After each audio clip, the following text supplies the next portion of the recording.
out there in north central Ohio or America, Saudi Arabia, Australia. I don't care where you're watching from. Thanks for tuning in, and happy Regional Championship Week if you're a fan of Ohio high school football. And if you are, definitely here in this area, there is still a ton to be excited about. I'm Brian Skoronsky. I'm your host. We're going to get into that here in just a little bit. Very excited about what we have going on the high school gridiron. And really, I think it's just crazy that it's almost Thanksgiving and we're still getting 60-degree days. I haven't worn a coat to work basically this entire year since like February. So Mother Nature, whatever's in the water where you're hanging out, we appreciate you. Keep it up. And man, just looks like we're getting football weather, though, maybe coming up this weekend. So maybe the tide is about to change. It doesn't really matter what kind of weather we get for the Browns. They can't seem to get it figured out. But my friend who's hanging out with me here tonight, his team somehow, some way has. Travis Berardi here in studio after our absence last week. And hey, bro, big Sunday for you. Big victory Monday for your Steelers. First place, and I'm jealous. In the Boz, we trust. This is the second time he's gone 6 for 6 kicking and beaten a team by himself. Well, that defense, too. So great. Justin Tucker is no longer Justin Tucker. What happened? Yikes. Hey, I'm fine with it. Hey, you're right. And also because the Chiefs and, champagne being popped by that Dolphins team since the Chiefs lost, we now control our own destiny for the 1 seed. We face the Chiefs on Christmas Day at home. Insane. And, yeah, I mean, we got a game coming up on Thursday. I'm looking forward to that. Well, I'm at Friendsgiving with my friends. I don't know, but kind of feels like off a big emotional win. Then you got to play the Browns on a Thursday night when Thursday night's usually that night that the Browns usually get an upset. So I'm not overlooking it. Yeah, let's kind of maybe turn the page up there in Cleveland and talk about how about those Cavaliers are 14-0, baby, the best team in basketball to get to this mark. Very few have been able to do what they've been up to. Double-digit win again, where they just crushed the Hornets. We got a big one coming up tomorrow. Of course, we got to go to Boston and take on the Celtics. So that's going to be the biggest barometer that we've had. Kind of a weaker schedule, I think, here in the earlier portion of the season for the Cavs, but they've been getting it done in a lot of variety of different ways. So it's been exciting for me as a fan to watch mostly the development and the rise of Darius Garland, who I said last year was one of the most overpaid players in the NBA. All of a sudden, other than obviously the Spider, he has come alive, baby, and we've got all the young pieces, and it's just awesome to see, Travis. 14-0, that's tough to do. Doesn't happen very often. 15-0. Oh, we're at 15 They won last now? night. They won yesterday, so it's 15. I thought we were still at 14. It's 15-0, yeah. So update. It's what a great start. Cleveland needed it, and they're getting Did we ever? You know? Did you see? There's a picture of a guy in a frog suit holding up still undefeated or Cavs win or something. That's what's going viral on the whole around. season. Yeah. So in the frog we trust. I don't know. You're going to be going up there in a couple of weeks. Yeah, I got to see round 2 when they take on the Celtics on December 1st. I snagged some tickets before we went on this crazy run. They were like 3-0 at the time. I was like, okay, it looks like a pretty exciting time. So pretty excited to get up there and check out the Cavs in person for the first time this year. Did you see the new floor, too? Their new jerseys, this powder blue? Of course. That speaks to my heart. Oh, that's the way they did that, it's good stuff. I know I might be getting a certain somebody a Christmas gift of one of those shirts because she likes it a lot. Oh, and I thought you were going to be talking about me. Okay. No, now you just lost my attention. I'm only worried about Christmas gifts if they're from me, Travis. Yeah, absolutely. But, here's the gifts that we got for you coming up here tonight. How about the top play and the phenom winners from a couple of weeks back? Week number 12 of the high school football season. We'll have that coming up for you, along with an interview with Matt Blum. Danville is still competing in Week 14. The third-year coach, he's gotten to the regional championship again and again and again, has not been able to get over the hump and get into the state Final Four. We'll talk to him, get his expectations for what is to come here in Regional Championship Friday. Also, senior quarterback for the undefeated Northmor Golden Knights, A.J. Bauer, is going to be joining us. So we're going to get his thoughts on being 13-0, being the top dogs over at the Castle, and just their thoughts on getting to new places where they've never been before. First time ever in a regional championship game. Oh, cool. First time, 13 wins in school history, and they go up against a 4-star running back. Yeah, we seen the highlights, bro. In Olinger, yeah. Grandview Heights is the real deal. So, yeah, I think history in the Castle. We've talked about other teams, too, because there's a possibility of a certain matchup if teams win, things like that. But it's looking good. OH.Report. This was our best Friday night I think we've had in some time. Just five live streams and a highlight. We had 6 highlights. 6 highlights. Oh, yeah. I'm sorry. 6 live streams and a highlight. 6. So we had 7 videos on our airways. We had many down to the wire games. I mean, a phenomenal night for us in the playoffs. Well, let's keep it rolling then. Then there were 5, Travis. Yes. So we had 7 teams, 8 teams if you count Lexington to start the night. We are down to 5. So let's begin the show here tonight. We're going to jump into each team that we still have available competing in Week 14, and we'll kind of go down the list of what they've done and where they're still headed here. But record-setting viewership, like you said, crazy finishes, but maybe none better than the matchup that we got over at Arlen Field. Number 2 Shelby was undefeated. Ontario, their only loss of the season, came against the Whippets in an awesome Week 9 showcase. And we really build this one as kind of the matchup of the quarterbacks. So I want to start by showing you exactly what these 2 quarterbacks did. That's the comparison. Those are stupid numbers. Can you even process all those numbers? That's just for one game. Yeah. Each of these kids. And the 1 interception thrown by Bogpen was to Braden DeVito. Yes. Now, I have to apologize for Ontario. I was leaving Newark after Northmor's huge regional semifinal victory. I had to drive about an hour and 40 minutes ahead of me, so I was keeping tabs. You know, Bogpen had the ball down at the 3, the 4-yard line, down 8 with about 2 minutes left, throws the interception. I turn it off. I'm like, that's just a shame. So I get to my destination, and, you know, I'm working on my MVP and things like that, and all of a sudden I see a video of Ontario celebrating. I'm like, wait, what happened? And then I went back and watched from that point on. I did not know Ontario won. I thought Shelby had clinched it. I was in shock. I watched it over. That was a phenomenal one of many phenomenal finishes. We'll get to that later on. But this game was billed as it should have been, and what makes it so great is this time Bogpen had a chance at the end, unlike the first matchup. Yeah, I think Week 9, it met the hype in terms of the expectation and the 2 teams and what they brought to the equation, and, 86 total points in that one. We almost got 100 in this matchup right here, and Braden, you saw the numbers. He was unbelievably special in this game. Such a shame that he was coming out on the losing end of this one, because you see the big play capability that he had right there. The 2 quarterbacks combined on this night, Travis, for 11 touchdowns and 950 total yards in just 48 minutes. This didn't go to overtime, so this was just in the regulation.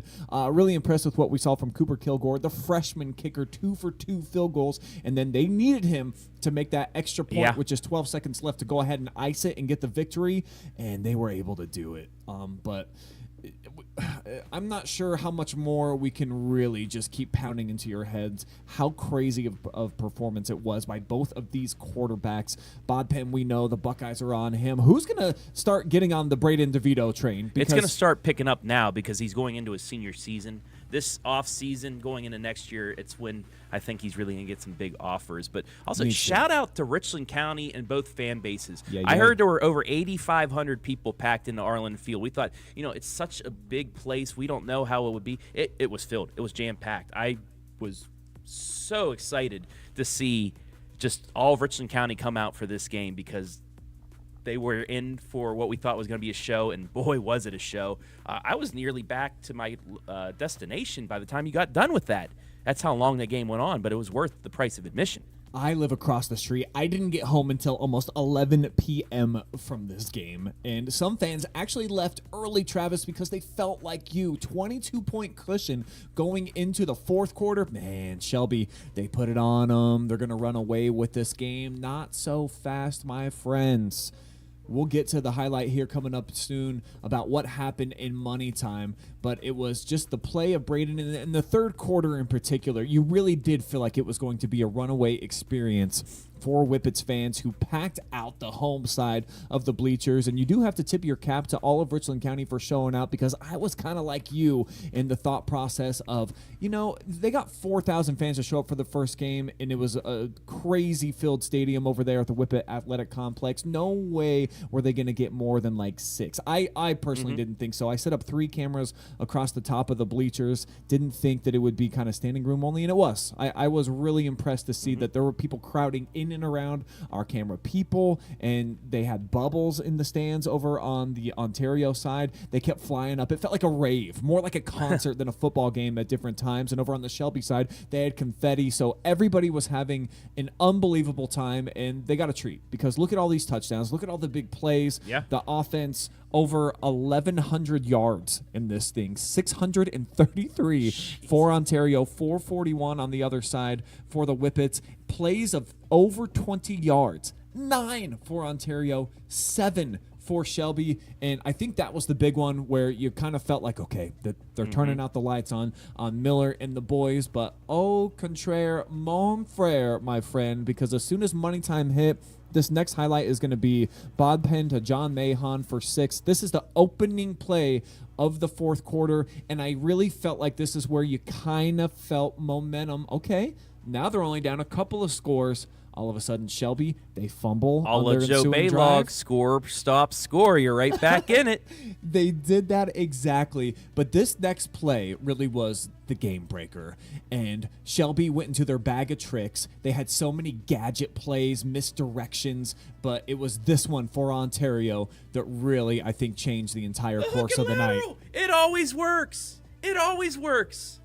And it did on this play. And unfortunately, right as this was going down over on the sideline, the defensive coordinator for Shelby, who everybody loves and admires, John Amacone, he ended up having a seizure, so it kind of shut things down for a little while. But I felt like it really changed defensively, schematically, things for the Whippets. Yeah. Because all of a sudden, not having the guy that's been the voice for you for your entire season and for your entire careers for 4 years if you're a senior, he's not there anymore, and it was just a little bit of a vacancy. But then you were like, doesn't matter, because Braden DeVito is just that good. He just got the interception to close out the game. Turned it off. I started my drive back right there. I said, wow, what a game. They had their chance, but they couldn't get it. But I didn't think, I thought it was in the end zone. I thought it was a touchback, so I thought that was it. But there's that big line of Ontario that impressed you last week, getting in there and getting the 2 points.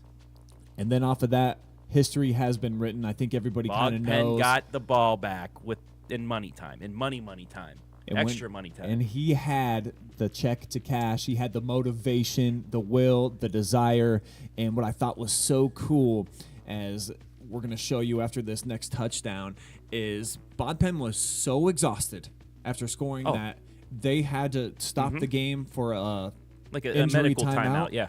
And he told me after the game it was just because he absolutely left everything out on the field. So there it Jordan in the flu game, something like that. 100%. Had to get carried off. There he is. He can't even get up off the turf. His friend tries to help him, and he's just like, "Nah, man, I'm gonna hang out here for a second. I can't, guys."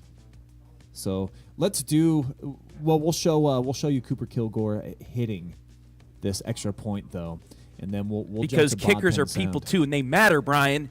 They mattered on this night. 2 field goals and that extra point. He doesn't make one of those. Shelby's the one playing Perkins at Tiffin. And this Cooper Kilgore, he's a special player, man. He's going to be a running back for them coming up here in the future. He's got a lot of moxie. It seems like the seniors really enjoy him. And the freshman class, undefeated during their middle school years.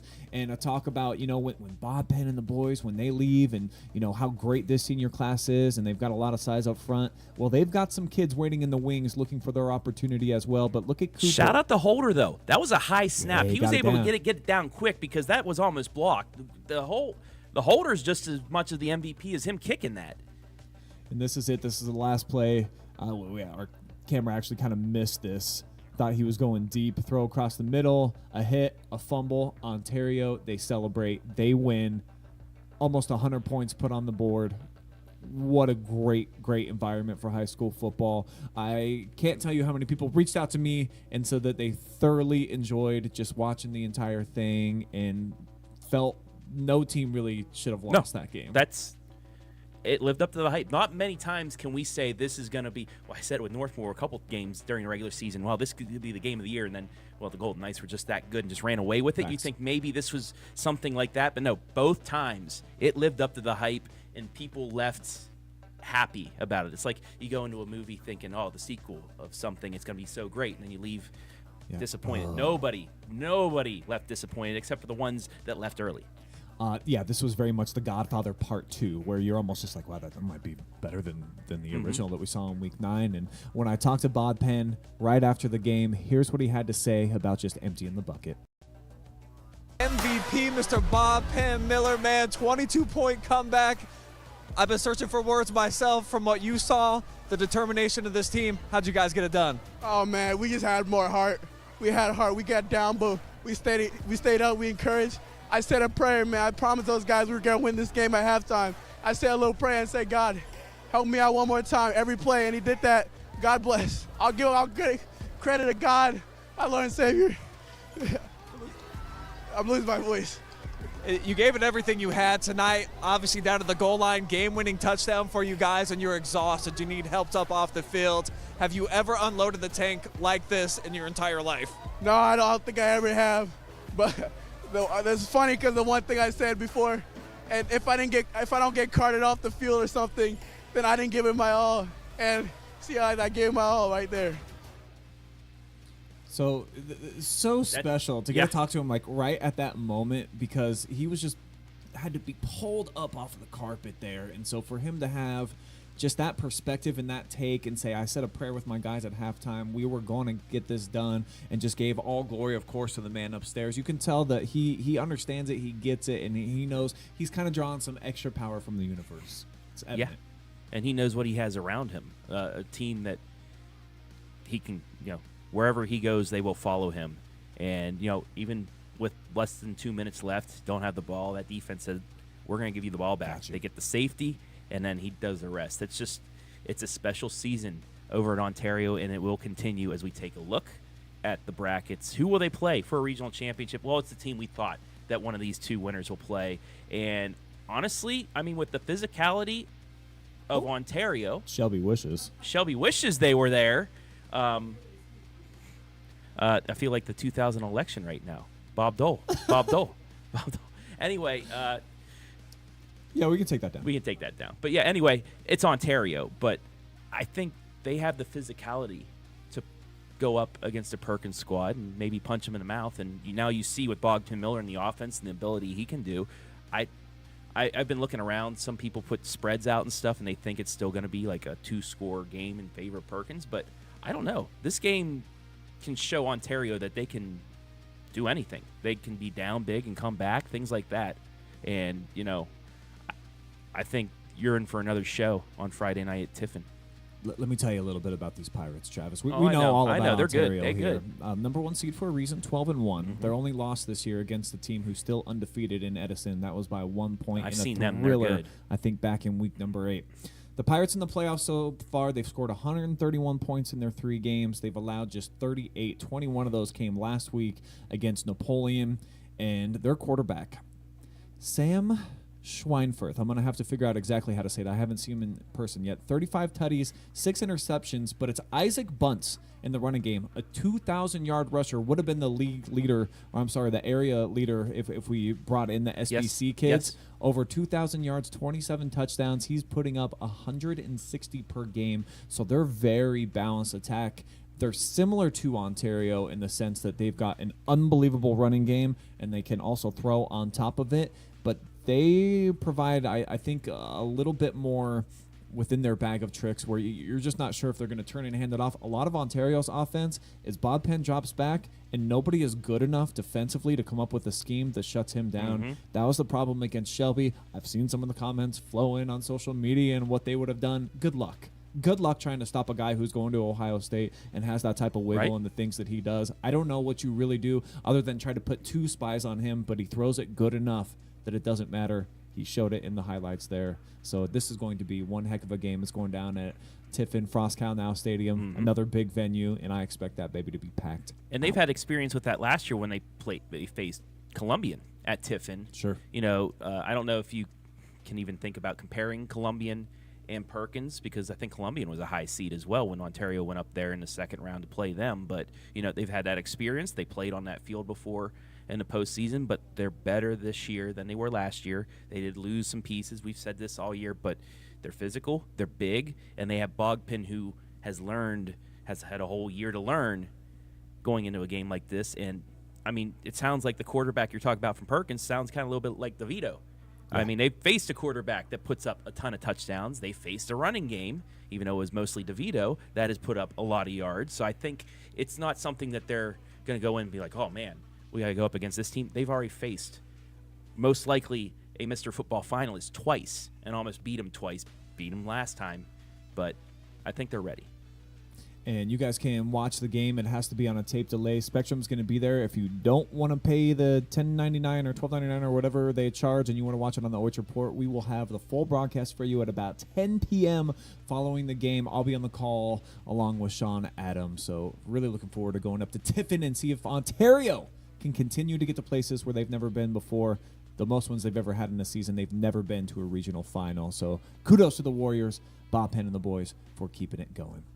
Number 2 seed in Hillsdale, their season, it looked like it was all but over. Travis, very, very similar to what you were saying about Ontario in their matchup against number 3 Malvern, until the throw heard round the world ended up happening. I'll turn it over to Zach Truax. He's got the call. Because he's got no receivers over there. Trips right. Lewis rolls his right. Throws up a Hail Mary. Here it is, folks, the game. Tipped in. Caught. Hillsdale caught the ball. Hayden McFadden caught the ball. Hillsdale's second Hail Mary of the game wins the game. It is pandemonium on the field. Zeros on the clock.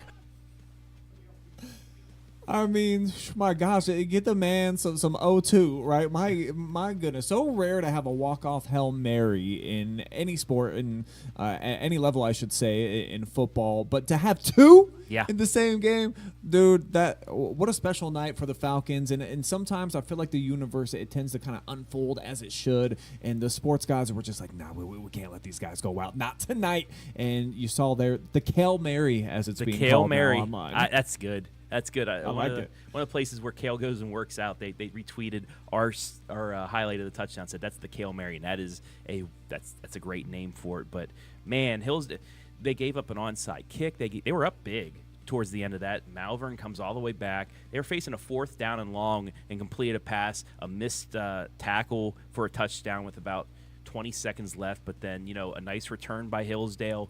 But here's that other Hail Mary. Yeah, there's the other Hail Mary. It's the little tip drill, right? Gosh. They played that perfectly. Brock Bowers on that one on the other end, just waiting, lurking. Yeah, that's how you play a Hail Mary when it's a one-on-one situation. He just tips it right back to him to score, and I'm good for the Falcons. They should have won that game earlier, but Malvern, give them credit for battling back. But in the end, the Falcons flew to the regional championship. They're just so balanced. They're so good. So many good wide receivers. Owen Sloan's a beast as well. I believe he was the MVP. Oh, his numbers were. Yeah.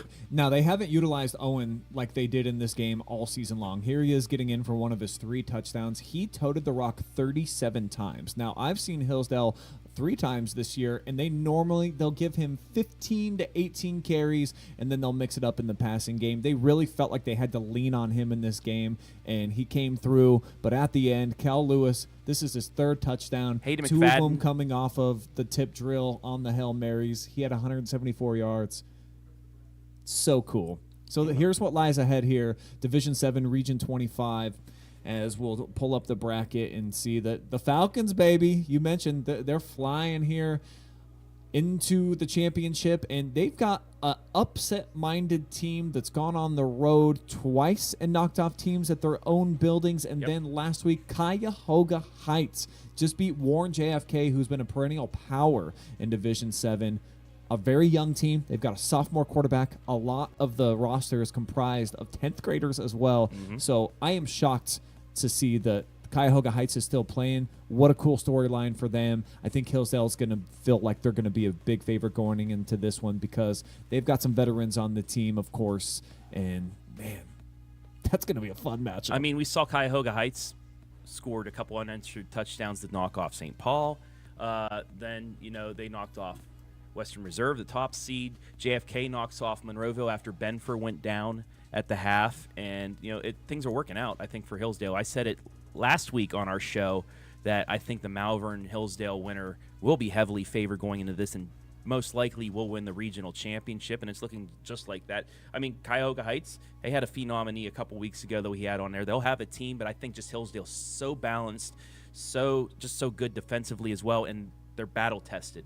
They know now that they can't take their foot off the gas because Malvern almost knocked them off because of it. So they won it. It's kind of a blessing in disguise, but I think they're going to be ready for battle in a regional championship. And, I mean, it could set up to be something special next Friday as well if a couple things go right for us. And we'll have Zach Truex on the call for that one. Still waiting to hear. We might be able to do that game live. It depends on NFHS and what they decide to do.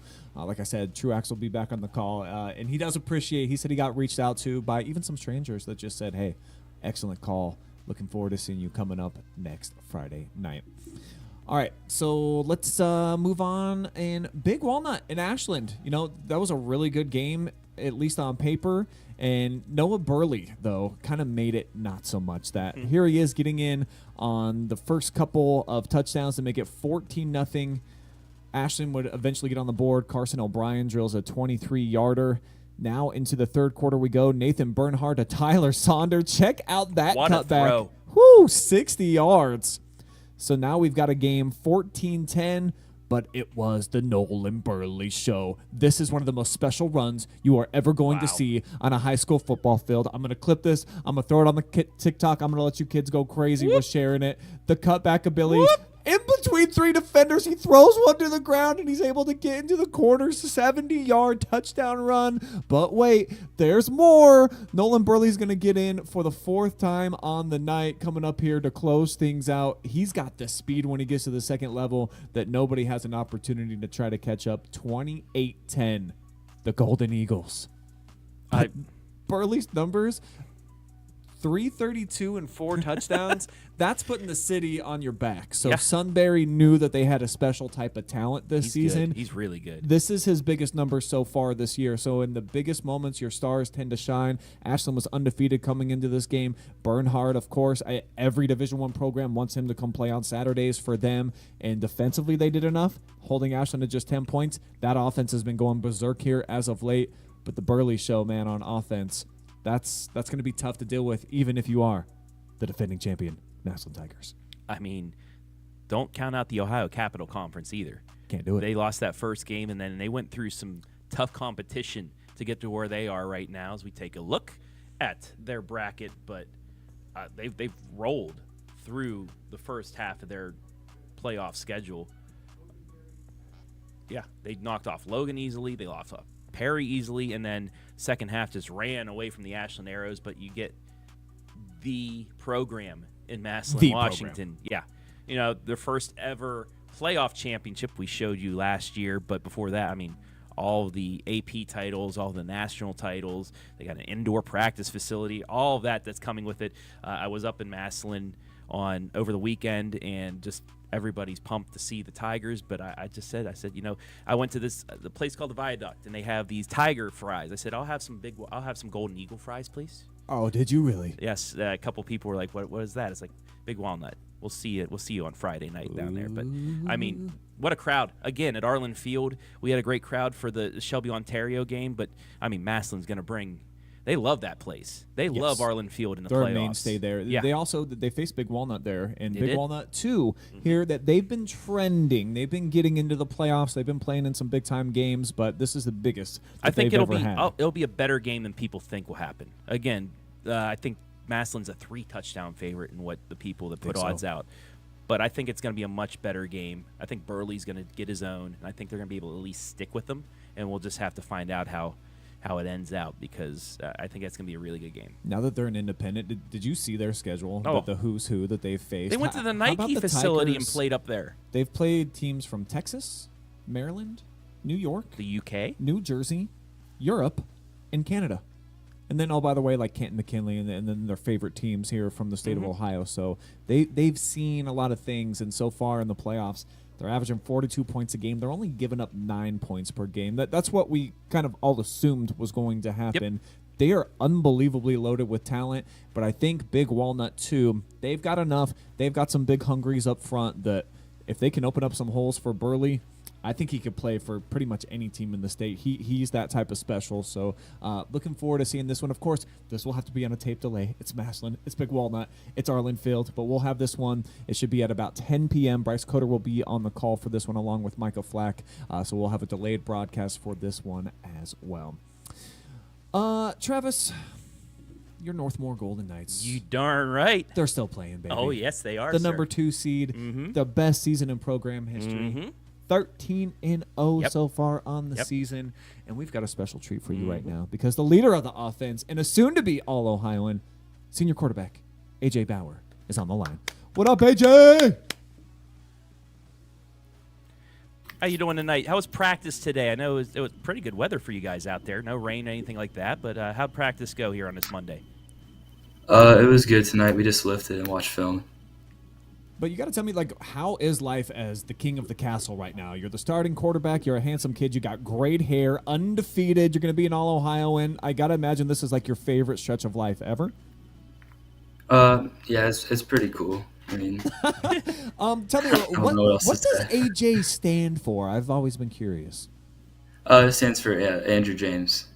Andrew James. So you're Andy Jr. Even though is that fair? Does anybody call you Junior?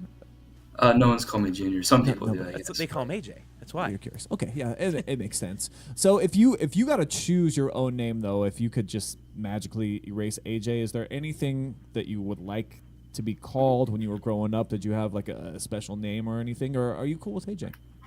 I'm cool with AJ. Some people call me Andrew at school, but that's about all. It's clean. It's simple. Well, tell me about this build that you guys have had. It felt like it's been kind of a gradual burn to get into this position where you're a powerhouse right now in the state. And just tell me about the process. A lot of you guys in the senior class, Jack Swinger's one of them, you were getting time when you guys were sophomores, and you've been good, but we all felt like this season would be the one where you really took off. How satisfying is it, and how much joy have you been taking in this process of developing into one of the Giants right now in D6? It's awesome to see all of our hard work pay off, and there's 15 of us seniors, and we've all stuck together since we were in 6th grade. And it's really great to just be with all of them. I mean, the process has been a big thing for us, like super long practices in the summer, 2-a-days, also waking up at like 5 o'clock in the morning for lifting sessions. I mean, we've been putting in a lot of hard work, and it's good to see it pay off. I'm looking at your completion percentage right now, 73%, bro. 135 of 185 on the season. What would you say you attribute that number most to, just being so successful pretty much every time you're putting it up? I mean, my receivers catch anything I put near them, and I also give thanks to my line for giving me time, and Coach Hall. He comes up with amazing schemes and always gives me easy reads and just makes it easy on me. 34 touchdowns, only 4 interceptions so far this year. Do you feel like you think a little bit more about your tutties and some of the big plays, or is it the 4 picks that kind of haunt you? What stands out most when you're thinking about what you've gone through so far this season? I think about the touchdowns, but I also do think about the picks, and I learn from my picks now instead of just keep throwing them like I did last year. Yeah, it's important. It's important to learn from your mistakes. And looking at the highlights from this last week, you guys got a big touchdown right before the half against Ridgewood. Travis has a question for you about that drive. Hey, buddy. So it seemed like Ridgewood was as advertised. They're running their quarterback big, kind of like a Cam Vickers, but he could throw, and they played pretty much like Mount Gilead in that first half where they ran a lot of clock like you guys expected. He gets down, running with ease, gets down to that 2-yard line, but then your defense, like they've done all season, shut him down. You get that big 4th down stop at the goal line. They get the penalty, and then you go to work like I've seen you guys so many times this year. 3 plays, 84 yards, touchdown in like 30 seconds, completely changed the complexion of that game. Was that the turning point in this game, AJ? And when you guys got that ball back with 1:40 left on the 16, what was going through your head? When we got the ball back, I was thinking we were just gonna run it out because we had it on the 2-yard line. But then there was a big penalty that let us get on the 15, and then all of us were thinking, throw the ball and let's try and score. It was a big turning point. It was about a 14-point swing towards us, and our defense made a good stop on the goal line, and we went down and scored in 3 plays. My receivers made good plays, and I had plenty of time to throw. I mean, I've talked with you about this in practice and everything, but you know, you got Bo, you got Becker, you got Campbell that can catch some of those screen passes. But when you got Jax back after his appendectomy, just how much did that just complete the offense and allow you to have more options? Because you know they might be able to double Bo when Jax is out, but now with Jax in, you have those opportunities. I mean, Jax went up big, 164 yards in the last game, but Bo had the big touchdown catch. It just opens things up and it gives you more options. Yeah, having Jax back is amazing. I mean, it's good just to have him back because he's such a good receiver, but he also, like you said, opens up Bo again because teams were double-teaming Bo, just thinking just stop him and make him throw to someone else, which is when Cohen Becker stepped up, like in that Centerburg game when he had over 300 total yards. And you can't really you can't just choose one player to cover. You got to cover them all. Is that something you guys have been, working towards? I know you said you played with these guys since the 6th grade. Is this something where, you thought senior year could be a very special one because you guys have been playing for so long and you knew what you guys had? Yeah, we like to stay after practice sometimes and work a little bit extra. And Cohen's actually never been a receiver, which is the funny thing, but he turns out to be a pretty good receiver because he's just such a good athlete. I'm sure a state championship would be like the ultimate gift, AJ. But you're still in high school, man. You're still a young guy. What are you asking Santa for? What's on your wish list that you're looking forward to getting here in a couple months? Haven't really thought about it. I probably need some clothes, maybe like a video game or 2. Just 1 or 2. So what systems are you playing on? What games you play? I play on Xbox, and I play a little bit of Rainbow Six Siege, and I play some Minecraft with my friends. Travis, you into either of those? No, actually, a little bit with the basketball team last year. They played a little of Fortnite. They asked me to come on and play that, but really haven't done much. I've been pretty busy with state volleyball and football and everything like that. That really haven't been on the PlayStation or the Xbox as of recently. Yeah, you played any college football, AJ? I did play a little bit. I think I chose Florida State to be my dynasty team because I like their band and I like the Tomahawk. Are you playing better than the actual Florida State team that has just been an extreme disappointment this season? Yeah, I've won more than 1 or 2 games, so I think I'm doing better. Well, hopefully you get some new video games for Christmas and the clothes that you need. Can you remember like a best gift that stands out from when you were a youngster and you played with it a million times, or something that you really loved and maybe even still have? Probably my Xbox, I guess. When I was really young, I got one and I probably played it a lot. It's hard to beat. Well, you've got the number 1 seed coming up, Grandview Heights, on Friday for a chance to go to the state Final Four. You just had practice here today. It's early, though. You still got a few more days where you guys are going to be getting ready, getting in your preparation. What is the vibe, though, right now around the team where you don't want to get too high? I wouldn't think. How are you guys kind of handling this process going into a game in Week 14, a place you've never been? We know Grandview is a very good team, and we think it's going to be a good game. We know they have a really great running back, 4-star, and they also have a good defense, and we just have to be ready and prepare the right ways. Well, I'm sure you guys are going to figure it out yet again. AJ, looking forward to seeing you guys competing against those Bobcats coming up here on Friday. Just keep building that legacy, man. We're all rooting for you out here in the OH.Report. Thank you. All right, Mr. A.J. Thanks, Bauer. AJ. One of the captains, quarterback here for Northmor. Travis, you've seen him more than maybe any other human being on planet Earth that's working in the media. So what do you think makes A.J. Bauer special? That outside of the weapons, we know that. He's got like 4 different guys to throw to. I might even be able to have a completion percentage up around 50%, but 73%, all those touchdowns and very few mistakes. What do you like about this kid and his new process as a senior? He stays composed. He doesn't let anything get to him. I mean, if he does throw a pick, you get frustrated for a little bit, but he shakes it off and he gets right back to it and he learns from it. Like he said, he learned from the interceptions that he threw last year where he just keep trying to make mistakes. Now he's getting those reads. His line's blocking for him. He's confident, and that's something you really need in a quarterback is that confidence, right? But also the calm, cool, collected head that you have. And like he said, at first we were just going to try and throw a couple outs if we were at the 2-yard line, but we ended up getting the 16 on that drive, so we started chucking it down, going for the touchdown. That's what he's been going through all season long, playing like that, and it's just shown him and everybody around him. Just, it's like Christmas Day every time you go out there to take a snap because I can go to this one present or over here or over here. It's not just one-on-one with somebody the whole time, and that's why they're in this spot right now. That's why they have a chance, like another KMAC team we'll be talking about. By the way, have I ever told you that the KMAC is one of the most underrated small school conferences in the state of Ohio? Two teams, folks, still playing in the regional championship round coming up this week. We'll talk about Danville here in a little bit, but it's great to see what they've been able to do since 2017 when Michi Johnson took that team to their first ever playoffs, and there wasn't one of those, we're happy to be here, maybe we'll be back some other time. No, they've just built on it, won their first conference championship since '82, and it's just things are just rolling right now in North Bloomfield Township. They were also up for some awards 2 weeks ago for Week 12, and we always put it in your guys' hands out there, the voters of North Central Ohio and beyond. You can vote from anywhere on planet Earth. Without further ado, here are your winners, your phenom and your top play from a couple weeks back.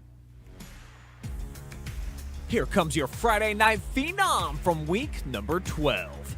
They say that it's really hard to beat the same opponent twice in one season. Well, not if you've got this dude on your team. How about Jax Wenger? And what a way to start the night. You're looking at the highlight right here. 93-yard house call to get the party started in round 2 against Centerburg, as this golden night was exactly that. He had the Midas touch all night. Check this out. Tip drill makes it ghost down the sideline. That's one of just 6 catches for Jackson the game. Over 150 yards, plus he tasted Pater on a 3-pack of occasions. Unbelievable performance from Mr. Jax Wenger. He is your phenom from week number 12. And your top play of the week from the second round of the postseason, this dude was ridiculous. How about Evan Benfer here, going through a host of arm tackles, and now watch this. Whoop! Into the spin cycle he goes. He comes out clean on the other side. Big touchdown run for Monroeville in this matchup against Warren JFK. Looks even more impressive when you slow it down a bit. Mr. Benfer, like a human tornado, taking it in for the big score.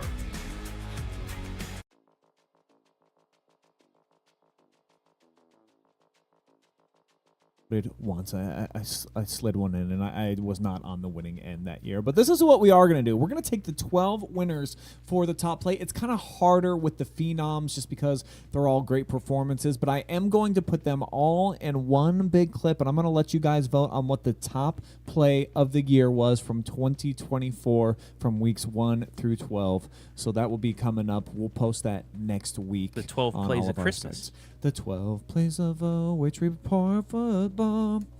But Travis, you mentioned that not one but 2 KMAC teams. Yes, sir. Still playing right now. A team making its 3rd regional championship appearance. And for all you fans out there at Danville and Hillsdale, as us media, we get excited. We can look ahead. I know you got to look forward to Friday night. But if, say, Hillsdale and Danville were to win, Columbus Grove is the number 1 seed. Yep. Marion Local is the number 1 seed. They're still playing as well. If both of those teams win, they're up in the top, the northwest part of the state. Danville and Hillsdale, we know they're pretty close to each other.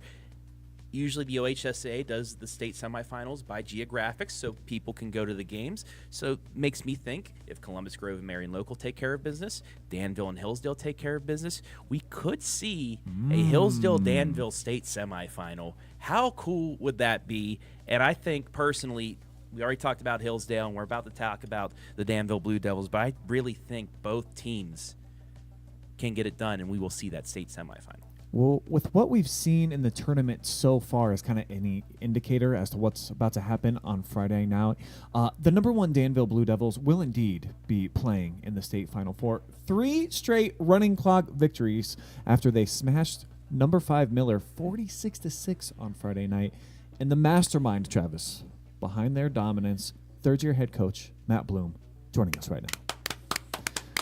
Coach, what's going on, man? How you doing after Monday night of preparation here for Week 14? Again, we're back at it. I love it. It's a normal occurrence. Doing good, guys. Thanks again for having me on. Always love talking with you, man. And I think that last year we all kind of expected with the team that you had that you were going to be back in the regional final. Even though you were the number 1 seed, did you feel that way heading into this tournament, like you were going to be head and shoulders above the competition 6-1 through the in the first few KMAC. rounds like you have been so far? Second in the KMAC, Yeah, we but always talk still about as strong as ever. Here come the Danville Blue Devils. Obviously, have a really good Keep senior an eye on the class. offensive line We've really as well. been able to turn it around since they're in the middle part of the season. So I think we've gotten better each week and put ourselves in a position to be able to compete in Week 14 again. So we're fortunate for the opportunity. We're going to attack it with everything we have. I have legitimately been in awe of your beatdowns so far this tournament. You've outscored your 3 opponents 160-8. Travis wants to know something about your roster from top to bottom and how you feel about it. Hey, buddy. Hope Sure. you're having a good night. Hope you had a good day of practice. But, you know, we've been with you guys through your last 2 tournament runs. We talked about last year going into this game about the play, JFK game, and then last year running into a Dalton team that played for a state championship as well. You had 2 very good teams, a lot of great players on that team, those teams that have graduated. But I want to ask you, just as a complete team, is this one of the better teams out of those 3 that you have? More complete squad, or would you say it's just, you know, you guys are executing better? Yeah, that's a good question. I mean, it's kind of hard to pick with the last 3 years. I think each team kind of had its own unique differences. I will say over the last 3 years, this is definitely the team that's grown the most throughout the course of the season. I think from Week 1 to Week 13, this team has gotten a lot better. And I think that's kind of partly why we're having the success we're having right now. We're definitely clicking at the right time. But it's kind of hard to answer that question. I think each team had its own unique style. Mm-hmm. What I do like about this team, though, a lot is they come to work every single day with great attitudes, great senior leadership, and I'm just ready to go to battle with these guys on Friday night. We talked about this during Devil Dog, before the Devil Dog game, that, you know, something changed for you guys after that Northmor loss. You know, the secondary, you know, got lit up by A.J. Bauer and company, but then after that, it seemed like it was a wake-up call for you guys because you played Centerburg, you had a good passing attack, you shut them down. You faced Jax Lester at East Knox, you shut them down, and it just seemed like instead of that Northmor loss being something bad for you guys and you falling off, it really turned things around for you guys. Yeah, that's kind of what I've said all season. I mean, our kids kind of could have packed it in after that loss and maybe went 5-5 and felt sorry for themselves, or you know, we said that on the field that night after we got beat by Northmor pretty badly. You know, you can get back to work on Monday and let's go 8-2. Let's go make a deep playoff run. That's exactly what we've done. So just really proud of the kids and the captains and seniors we have this year for leading our program in the right direction. And yeah, we're just going to keep pushing as long as we possibly can. Hopefully it's for another 3 weeks. You're 35-5, including the playoffs as a head coach, your overall record. 3 straight regional finals appearances as well. Quality players aside, what would you most attribute all the winning that you've done so far down there on Tough Street to? Where's the credit go? Yeah, I think it goes back to kind of 2 places. I think I have a tremendous coaching staff that I'm able to obviously share the credit with. Great offensive, defensive coordinators and great assistant coaches. Also, really great community. They understand what it takes to have a winning football program. The parents hold their kids to high standards, and you know we have a supportive administration that wants football to succeed. So you need all those different parts along with talented players to have a good program. So obviously, just fortunate to have all those different pieces. Travis already kind of touched on this, but you've been on the cusp of the state Final Four twice already. This is your third opportunity. Heartbreak in 2022. Last year, you played against arguably the second best team in the state in Downton, who was able to take down, maybe the most talented team that you've had so far. What are your expectations for Friday against number 2 Eastern, an undefeated team? Where do you feel like you stack up with your knowledge about what they've been able to do so far this year? Yeah, I mean, our expectation and goals going into the season was getting back to this type of game and winning this type of game. Our players are really hungry. They want to knock down the door and get to the Final Four. We haven't been since 2017, so this is something that this senior class really wants to be able to accomplish. And they've been a part of some really good teams, like you've mentioned, the last couple of years. We've never had 3 straight 10-plus winning seasons. We've never been to 3 straight regional finals until this year. So it's a credit to those guys and what they've accomplished. But now it's time to finish the job, finish the objective, and that's what we're going to try to do on Friday night. We love your running back tandem here on the OH.Report, of course. And Jonathan Langdon even gave him a really cool nickname, Boom and Zoom. Is that something that they are liking? Because we saw the community's been picking up on that, and they've been running with it. Do the boys like those nicknames?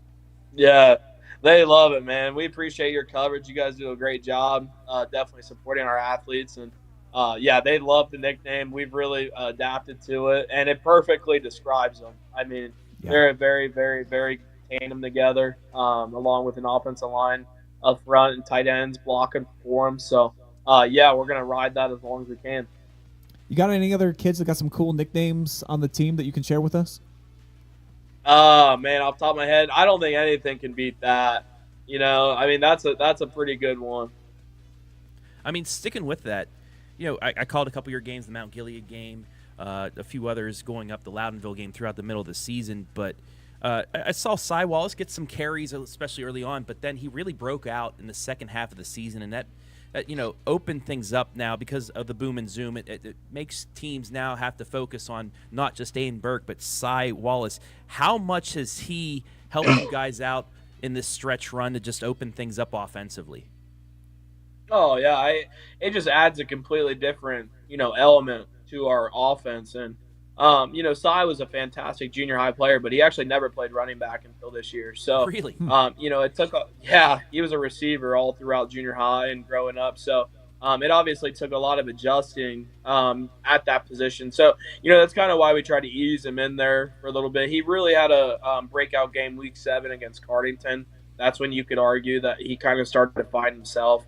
We've been able to have success with him ever since, along with Aiden Burke. So anytime you can have a guy that rushed for 1,400 yards with Aiden Burke and then another guy with Cy that runs for 800, that's really successful, and it speaks to the level of how hard those kids work.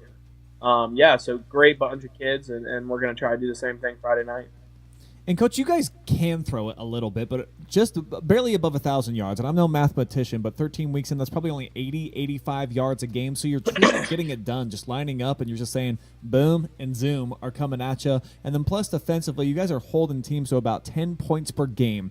Is it cool to you that in modern-day football, where everyone kind of likes the 5 wide and the spread looks and a little bit of eye candy, that you guys are just going out there and you're like, you know what? I think we're a little bit stronger. We got some dudes in the backfield as well that can run out of here if we get some holes, and you're just lining up and you're just going head-to-head and playing some, the big man football.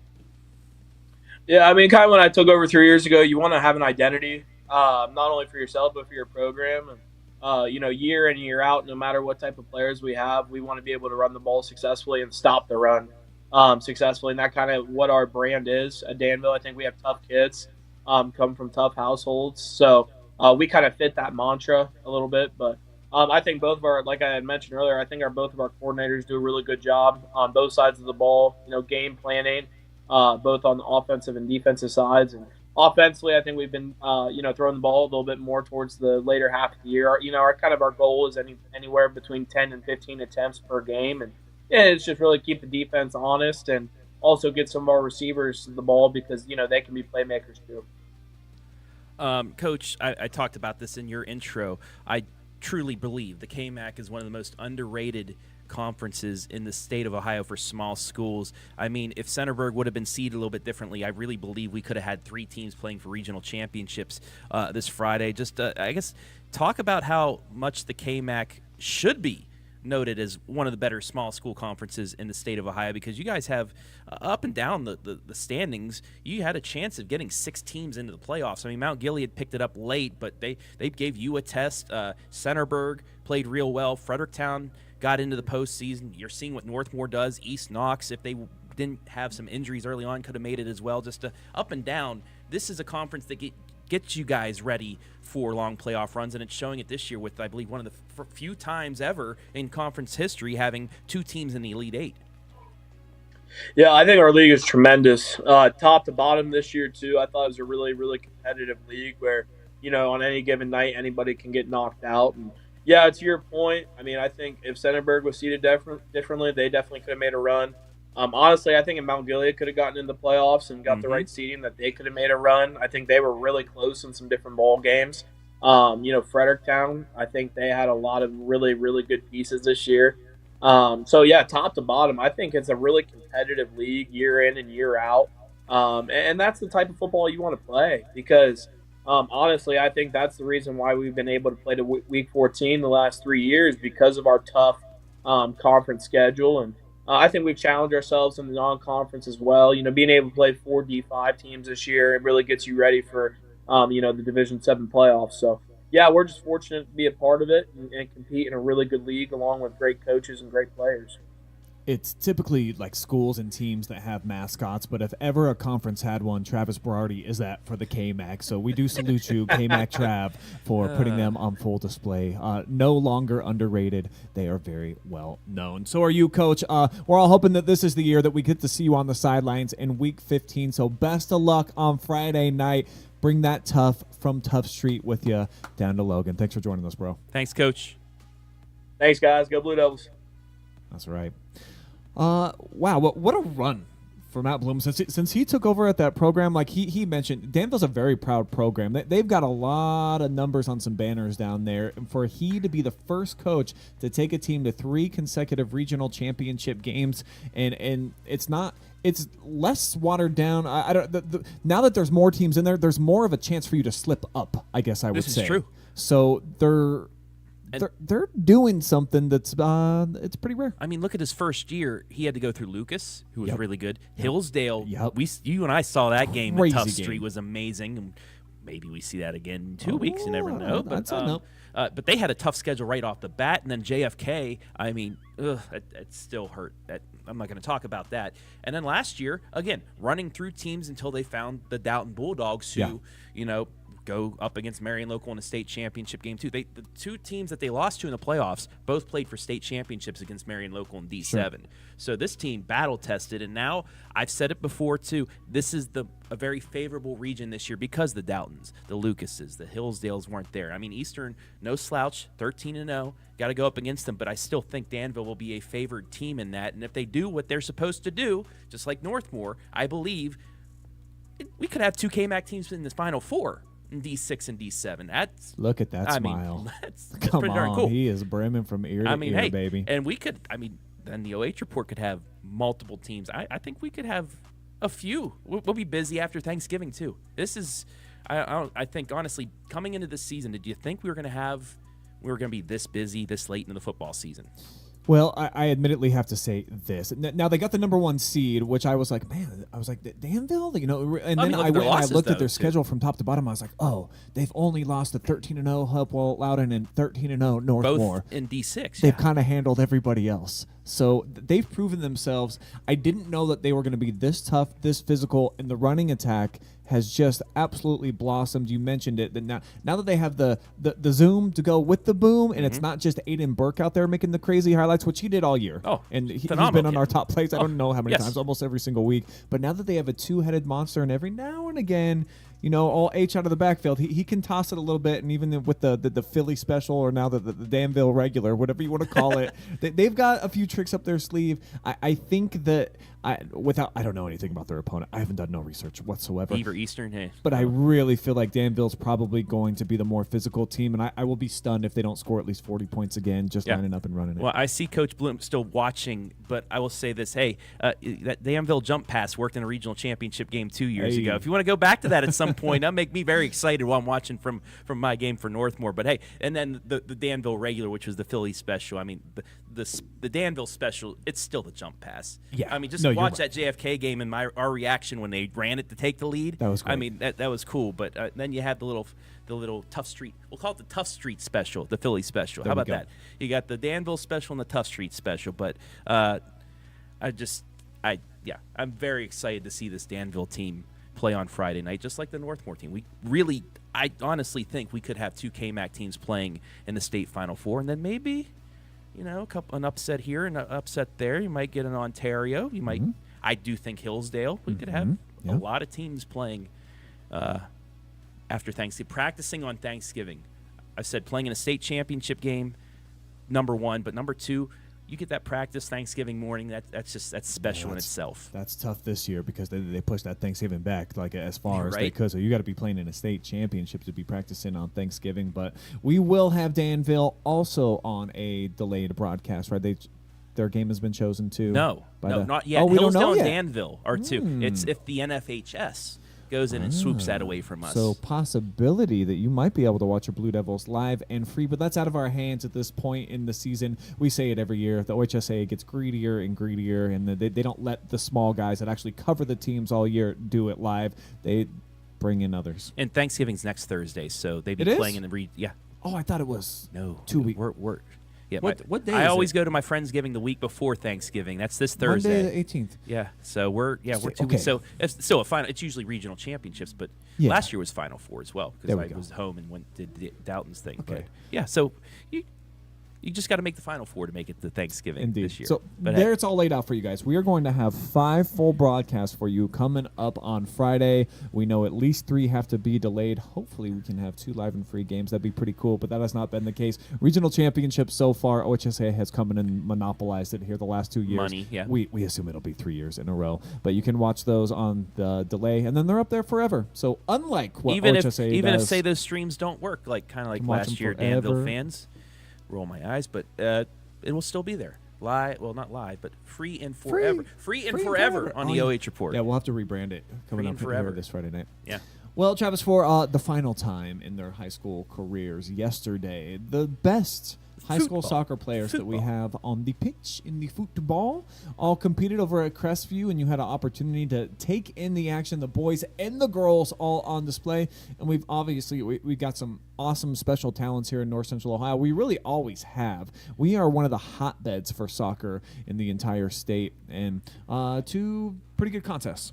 Yeah, I'd say they were good con. You were supposed to see him too, but you had some car trouble, so I got the joy into calling both matches that day yesterday. It was a good day, a beautiful day. Oh, no snow like 2021. We laughed with Chris Laux about that during both matches, but a lot of goals scored. Some final time for some of these players. Perkins, her name slipped my head. Roloffsky, yes. She scored the first 2 goals, which ended up being the winner. It was a 3-1 match there. Blakely from Clear Fork. Boom. Into the goal. Yeah, got a scholarship. Oh, got adding us some money? Let's Blakely go. got the $1,000 scholarship. And, but we had some good goals. Many teams. We got Nisi Power scored? Yes. She scored on a header late in the match to make it 3-1. Because what was really cool is she scored in the district semifinals, and it was her first career goal, and it was an unbelievable one. Not quite a what a goal, Yeah, Jesse Ryder call, but it was Jesse from like Ryder was 30 coaching. yards out. He was As he actually should. She scored against him, though the white squad scoring late. But it was a good game. And then the boys match, Jacobus from Madison, one of the 2 seniors on that squad, but they're gonna be so good next year. They got almost everybody back. He got the MVP, but got a little Mansfield senior Tiger that led things off with the opening goal. And this one ran. They had the celebration. You didn't no snow angels, but they did a couple good goals there. Worcester's athlete also getting in on the action, but they started pulling away late. The dark-colored jersey squad, as I'd say, pulled away late for the win. But, yeah, it was a fun night, fun day. Our MVP was Crestview's, one of Crestview's players on his final match. Do you remember anything about yesterday? Dude, it's been a long week. It's been a long week. I thought we were talking football, so I didn't bring my roster over from the OS. There were so many good players. Jugovic from Lexington scored on a header too. I know that one because he's so tall. But hey, yeah, just let's talk about soccer. Throw Berardi under the bus. Let's do that. But hey, I forgot. Travis does not cover soccer. I'm not for a us. bit. I am do always volleyball. a soccer I'm guy. the volleyball guy. Yeah, so I came in. I called And one I do match have to before. say, I was planning on for sure joining for color commentary and fun for the first game and then calling, of course, the boys' game. So I missed out because I cherish those All-Star games. Yeah. I really, really do enjoy them. So They are fun. I'm bummed that I didn't Chris get to be a Laux part. came in and helped out for a while. The first 20 minutes of each match, he came in and talked. Yeah, Ontario did have goal scorers in both matches. Odin from Ontario scored for the boys. Oh, I heard that you had to do a little potty break and then Adam Thompson had to jump on the mic. Yeah, Adam actually started calling this beginning of the second half, so that's Oh. a spectacle in itself. Well, now that I know that he can do that, all right, we'll be thinking about that moving forward into the future. He might be even able to remember some kids' names.